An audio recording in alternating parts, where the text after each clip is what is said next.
Assalamualaikum warahmatullahi wabarakatuh. Jumpa lagi bersama saya Bahtiar Movie dalam channel 1000 Jalan. Baik teman-teman, pada video kali ini kami akan memberikan informasi terkait kelolosan CPNS 2019, yang mana ada beberapa hal-hal mengejutkan teman-teman di rekrutmen CPNS 2019 ini yang sayang sekali untuk dilewatkan. Dan ini berbanding terbalik teman-teman dengan video kami yang sebelumnya, yang mana di video yang sebelumnya ada pelamar yang semula dinyatakan lolos namun kemudian dibatalkan dari kelolosannya karena ada sanggahan pelamar yang diterima. Dan pada video kali ini ada pelamar yang sudah dinyatakan lolos seleksi CPNS 2019, namun pelamar tersebut ternyata memilih mengundurkan diri teman-teman dan tidak melanjutkan ke tahap pemberkasan NIP. Tentunya bagi sebagian pelamar ini sangat disayangkan sekali teman-teman. Namun bagi pelamar itu sendiri atau pelamar yang bersangkutan, ini adalah keputusan yang terbaik teman-teman. Dari berbagai pertimbangan-pertimbangan yang dilakukan, akhirnya memutuskan untuk mengundurkan diri. Kita lihat di sini. Nah, ini dia teman-teman di salah satu instansi daerah, yaitu di Pemprov Jatim. Di sini ada 3 pelamar yang mengundurkan diri. Kita lihat yang pertama. Dengan ini mengajukan pengunduran diri dari calon pegawai negeri sipil atau CPNS di lingkungan pemerintah Provinsi Jawa Timur tahun anggaran 2019 karena yang pertama yaitu lokasi terlalu jauh dari rumah dan penempatan. Kemudian yang kedua, istri diterima sebagai CPNS. Kemudian yang ketiga, saya mempunyai 2 anak kecil usia 3 tahun dan 7 tahun. Kemudian yang keempat, saya tidak direstui bapak dan ibu saya apabila terlalu jauh dari beliau yang sekarang berusia di atas 60 tahun. Kemudian pelamar yang kedua, dengan ini mengajukan pengunduran diri dari calon pegawai negeri sipil atau CPNS di lingkungan pemerintah Provinsi Jawa Timur tahun anggaran 2019 karena tidak bisa meninggalkan keluarga. Ayah kandung saya meninggal dunia sehingga ibu kandung saat ini tinggal dengan saya. Untuk itu saya memutuskan untuk tetap tinggal di tempat domisili. Kemudian pelamar yang ketiga, dengan ini mengajukan pengunduran diri dari calon pegawai negeri sipil atau CPNS di lingkungan pemerintah Provinsi Jawa Timur tahun anggaran 2019 karena calon suami bekerja sebagai perangkat desa dan harus bertempat tinggal di desa tersebut. Nah, jadi ketiga pelamar ini sepertinya lolos melalui optimalisasi formasi kosong teman-teman dengan kode PL2 yang mana lokasi penempatan ini ditentukan oleh sistem BKN, jadi tidak bisa memilih. Dan ketiga pelamar ini memiliki alasan tersendiri teman-teman dengan berbagai pertimbangan yang dilakukan. Akhirnya pelamar tersebut mau tidak mau harus memilih salah satu, dan inilah pilihan yang terbaik teman-teman, pilihan yang tepat. Dan insya Allah akan berikan pahala yang berlipat bagi pelamar ini teman-teman, dan semoga diberi ganti rezeki yang lebih besar oleh Allah Subhanahu wa Ta'ala. Amin amin ya rabbal alamin.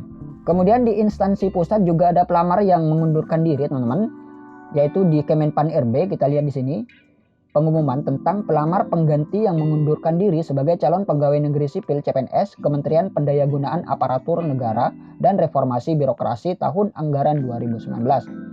Berdasarkan pengumuman Ketua Tim Pengadaan CPNS Kementerian Pan RB tahun anggaran 2019 nomor sekian tanggal 30 Oktober 2020 tentang pengumuman hasil akhir seleksi calon pegawai negeri sipil Kementerian Pendayagunaan Aparatur Negara dan Reformasi Birokrasi tahun anggaran 2019. Bersama ini kami sampaikan hal-hal sebagai berikut. Yang pertama yaitu terdapat 4 peserta yang telah mengajukan surat pengunduran diri dengan tanda tangan bermaterai 6.000 sebagai berikut. Nah, ini dia teman-teman 4 pelamar di Kementerian Pan RB yang mengundurkan diri, yaitu atas nama Dian Nurdiansa, Yuridis Triaji Nugroho, Wina Martiana, Nandita Yuniar Anggraini. Kemudian yang kedua, Peraturan Badan Kepegawaian Negara Nomor 14 Tahun 2018 tentang petunjuk teknis pengadaan pegawai negeri sipil untuk menggantikan peserta seleksi yang mengundurkan diri. Pejabat Pembina Kepegawaian atau PPK mengambil nama peserta seleksi urutan selanjutnya dari peringkat tertinggi sesuai hasil integrasi nilai SKD dan SKB pada lowongan formasi jabatan. Nah, jadi berdasarkan peraturan BKN nomor 14 tahun 2018, yang mana apabila ada pelamar yang mengundurkan diri sebelum mendapatkan NIP, maka ini dapat diambil atau digantikan oleh pelamar di bawahnya teman-teman, atau pelamar yang memiliki peringkat tertinggi di bawahnya atau di urutan selanjutnya. Kita lihat yang nomor 3, telah dilakukan perubahan status kelulusan yang bersangkutan dan digantikan dengan peserta lain dalam jabatan yang sama sesuai dengan ketentuan yang berlaku sebagai berikut. Nah, jadi keempat pelamar tersebut yang sudah mengundurkan diri ini sudah diganti teman-teman berdasarkan urutan selanjutnya peringkat tertinggi. Kemudian diganti oleh Desi Atriani Dewi, kemudian R. Destiana Yunisa Priska, yang ketiga Putri Novia Savitri, kemudian yang keempat yaitu Cici. Kemudian yang keempat, kepada para peserta pengganti sebagaimana disebutkan pada poin 3 diwajibkan untuk melakukan registrasi dan pemberkasan pengangkatan CPNS. Kemudian yang kelima, pelamar yang tidak melakukan registrasi dan pemberkasan pengangkatan CPNS pada tanggal yang telah ditetapkan tanpa pemberitahuan kepada tim pengadaan CPNS Kementerian PAN-RB dianggap mengundurkan diri sebagai CPNS Kementerian PAN-RB tahun anggaran 2019. Hanya pelamar yang dapat memenuhi seluruh persyaratan administrasi pemberkasan yang dapat diusulkan proses penetapan nomor induk pegawai atau NIP dan memperoleh surat keputusan tentang pengangkatan calon pegawai negeri sipil. Nah, jadi berdasarkan peraturan BKN nomor 14 tahun 2018, yang mana apabila ada pelamar yang sebelum dia mendapatkan NIP kemudian mengundurkan diri, maka ini dapat diambil atau digantikan oleh pelamar yang berada di peringkat bawahnya teman-teman berdasarkan nilai terbaik. Kemudian apakah pelamar yang mengundurkan diri tersebut akan mendapat sanksi? Nah, pelamar yang mengundurkan diri tersebut sebelum mendapat NIP maka ini tidak terkena sanksi teman-teman.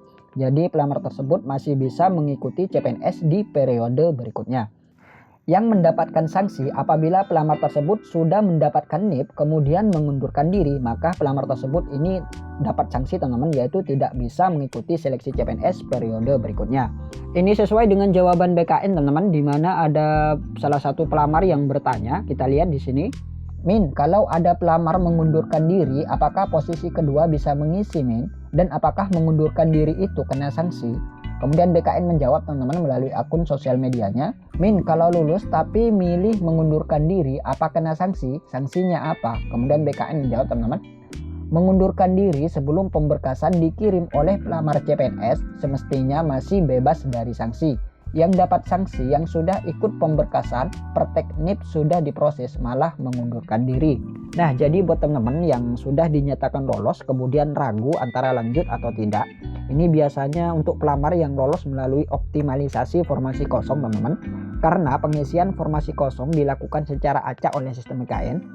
Misalkan teman-teman nanti ditempatkan di lokasi yang sangat jauh dan tidak memungkinkan, maka kami sarankan teman-teman bisa mengundurkan diri dari sekarang karena tidak akan mendapat sanksi teman-teman, jadi aman. Tapi apabila nanti teman-teman sudah ikut pemberkasan dan praktek NIP sudah diproses atau sudah mendapatkan NIP, kemudian teman-teman mengundurkan diri, maka teman-teman bisa dipastikan akan mendapat sanksi, yaitu tidak dapat mengikuti seleksi CPNS pada periode berikutnya. Dan untuk formasi kosong karena pelamar yang mengundurkan diri sebelum mendapat NIP, maka formasi yang kosong tersebut bisa diisi oleh pelamar di peringkat bawahnya teman-teman. Nanti pihak instansi akan melaporkan ke pihak BKN terkait pengunduran ini. Kemudian pihak BKN akan mengambil peringkat kedua untuk mengisi formasi kosong tersebut.